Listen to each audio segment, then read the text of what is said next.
Como lo anunciamos, está con nosotros José Carlos Requena, analista político, intelectual, autor de muchos libros interesantes de análisis político de nuestro país, y le agradecemos, por supuesto, que nos atienda. José Carlos, ¿cómo te va? Siempre es un gusto conversar contigo. Buenos días. ¿Qué tal, Carlos? ¿Cómo estás? Encantado. A ver, José Carlos, a medida que se acerca el proceso electoral del 2026, ¿qué tan importante crees tú que puede ser la aparición o el fortalecimiento de algunos actores electorales frente a la crisis de representación política que atravesamos hoy? Bueno, mira, sin duda es muy importante, ¿no? Estamos transitando hacia una elección que seguramente va a ser, sea el momento en el que sea, va a ser particularmente fragmentada. Y yo diría muy parecida a la del 2021, y en términos de contexto socioeconómico, con la percepción, no te diría los números macro, pero la percepción sí de una crisis social muy profunda, como la de 1990, ¿no? En consecuencia, nos enfrentamos a una elección que va a ser muy particular.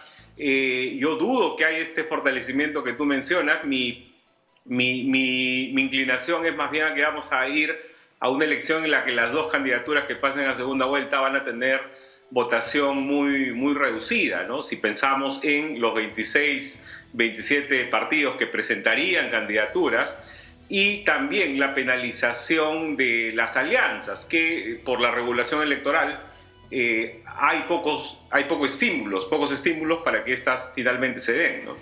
Completamente de acuerdo contigo, José Carlos, pero necesitamos salidas para el entrampamiento político en el que nos encontramos. ¿Tienes alguna intuición o percepción de desde dónde van a venir esas salidas? ¿Quién nos las va a proponer? ¿Quién las va a poner en discusión en la agenda?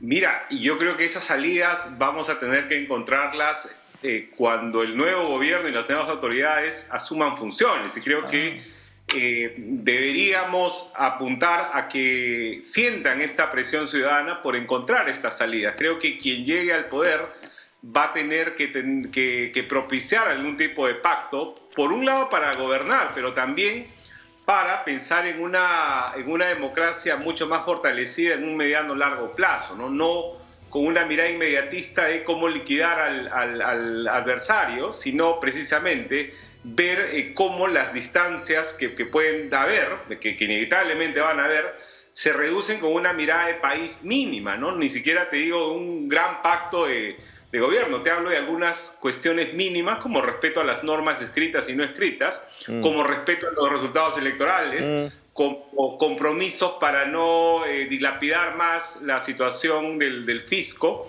en fin, muchas de estas cosas que pueden darse. Y te decía yo que el momento, para bien o para mal, yo creo que recién se va a dar con las autoridades elegidas, ¿no? Pero si es así, José Carlos, si la salida a la crisis debe pasar por algo que ocurra dentro del poder ya instalado, necesitas dentro una capacidad de renuncia y una mirada de la realidad muy fina, José Carlos. Muy fina y muy desprendida, y que tampoco pierda de vista que la verdad el fin de la política es el servicio, ¿no? Por lo menos en términos éticos así lo es, y debería en consecuencia estar lista efectivamente esta capacidad de renuncia que mencionas, a esta frialdad, a este ánimo de conceder, que no hemos visto lamentablemente en años recientes, y que yo te diría se ve en poquísimos espacios en las autoridades actuales, ¿no? ¿Crees tú que los movimientos o el poco movimiento que estamos sintiendo en estos días de cara al 2026 está influida por la ausencia de presión callejera? Sin duda, no creo que la protesta social de alguna manera como que estamos hablando de una suerte de pólvora mojada, no creo que tenga. Fíjate, han habido cosas, o se han dado cosas que en el pasado habían movilizado a mucha gente, y que en los últimos 2 años, la verdad, no llegan a propiciar eso, ¿no? La mayor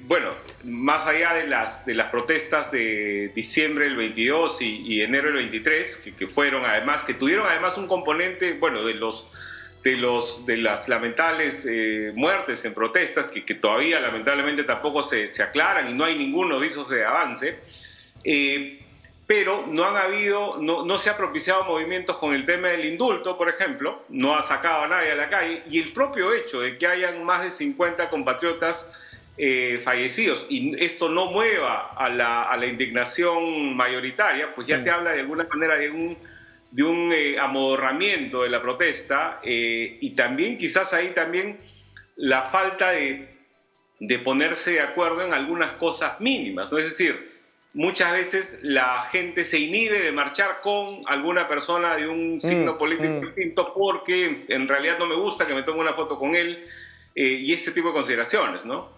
De acuerdo. Ahora, si continuamos en este estado de cosas casi congeladas, ya me llegaba yo ayer a preguntar si tenía que ver con que la debilidad del gobierno quizás no es tanta como se cree y el poder de los sectores progresistas para que esto cambie tampoco es tan determinante, José Carlos. Sí, pues mira, yo te diría que las cifras de ayer de IEP sobre la popularidad de la presidenta con 5%, eso es algo que efectivamente es inédito. Así es. Con un debilitamiento también en la capital.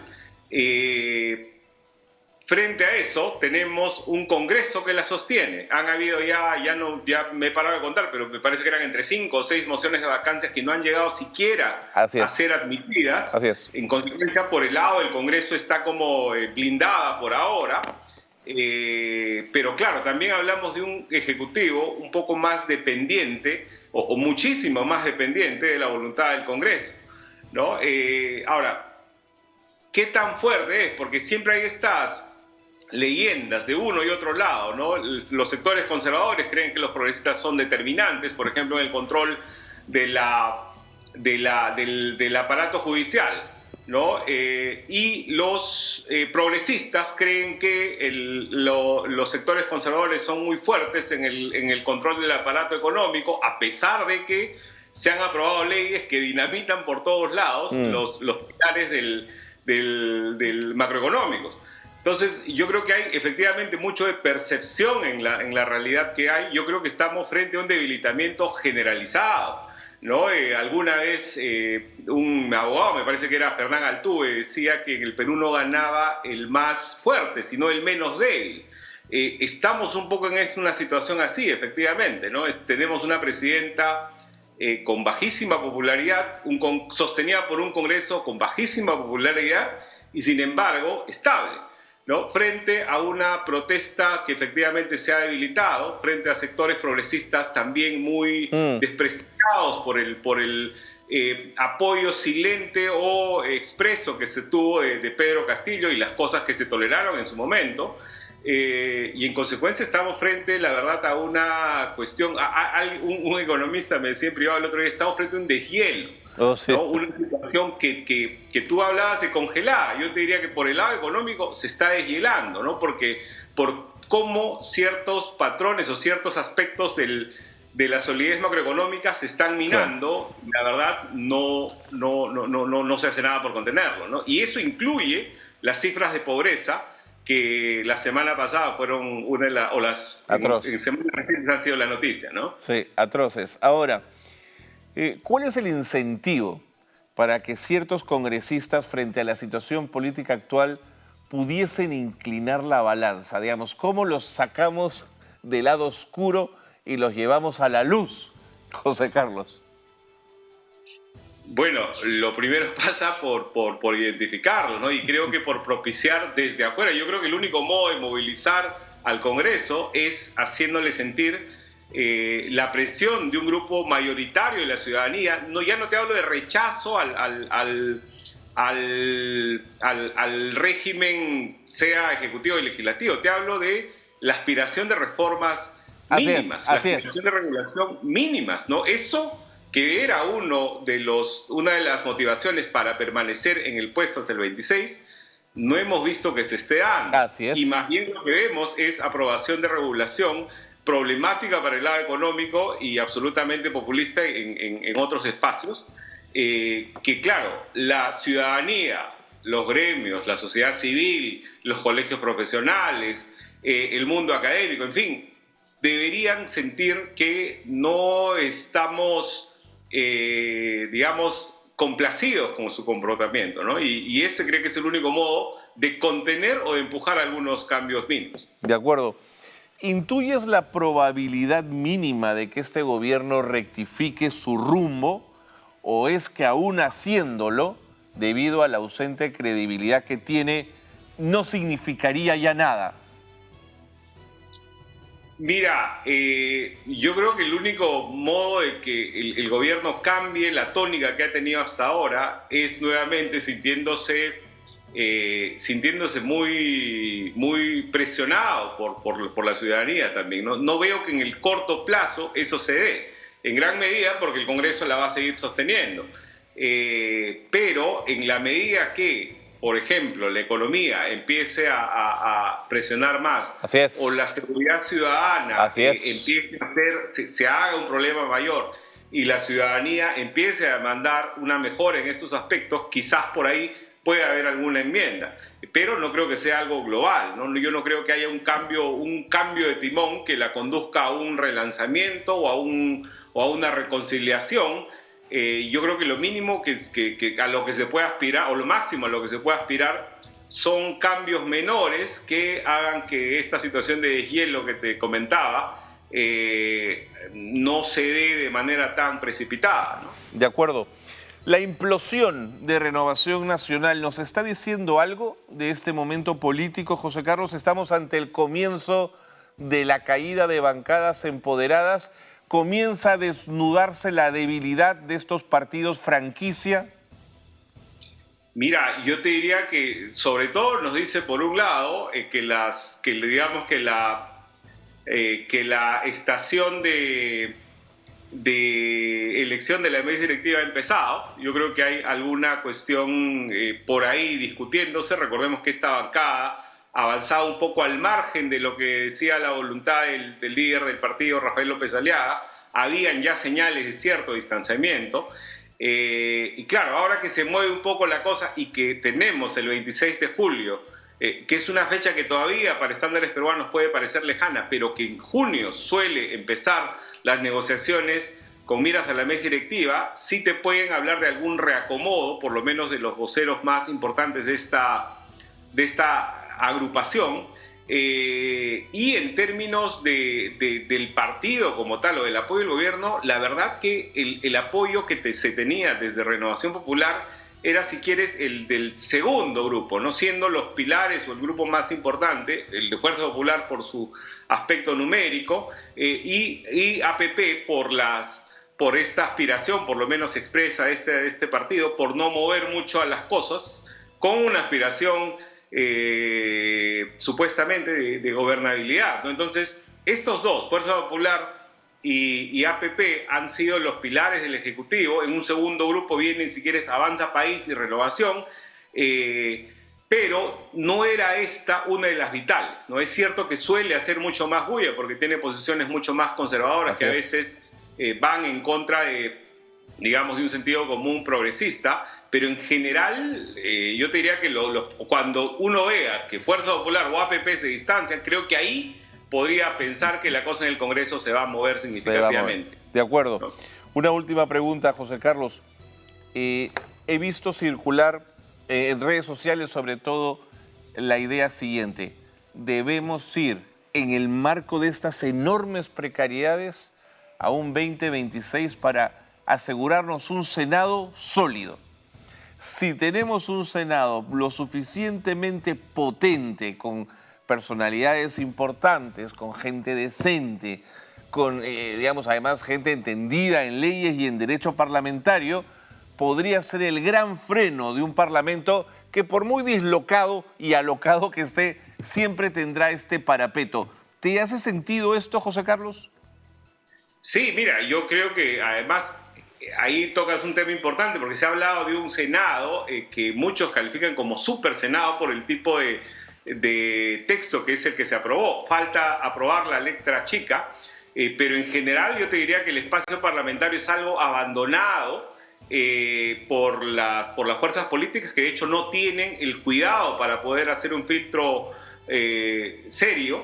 En consecuencia, yo creo que un Senado, pero además, si te fijas en lo que fue el Congreso, este mismo Congreso, para la contención inicial de Pedro Castillo, una contención que luego ya pasó que luego pasó más a la complicidad, y yo creo que desde el Congreso efectivamente se pueden contener muchas cosas, y creo que con un Senado como el que se plantea, y con un Senado que va a tener las capacidades mucho más de avanzada respecto al Congreso actual, pues efectivamente es algo a lo que se puede y se debe aspirar, ¿no? Yo creo que es una oportunidad para que las fuerzas políticas puedan seleccionar lo mejor de los militantes que tengan para poder tener esas responsabilidades, ¿no? Esta mañana estuvo con nosotros muy temprano Freddy Braco, representante de la Asociación de Gobiernos Regionales del Perú, que desde la Comisión de Constitución y desde el Congreso de la República, y además, sobre todo, Alianza para el Progreso, está intentando hacerles la vida imposible al punto que se habla desde un extremo, la eliminación de los movimientos regionales, a otro que es ponerles las vallas más altas y hacerles la vida imposible. ¿Crees que despiertan tanto miedo los movimientos regionales por su peso específico dentro del país? Seguramente, ¿no? Y digamos, yo ahí sí, si quieres, yo prefiero partidos nacionales sólidos que tengan representaciones regionales sólidas también.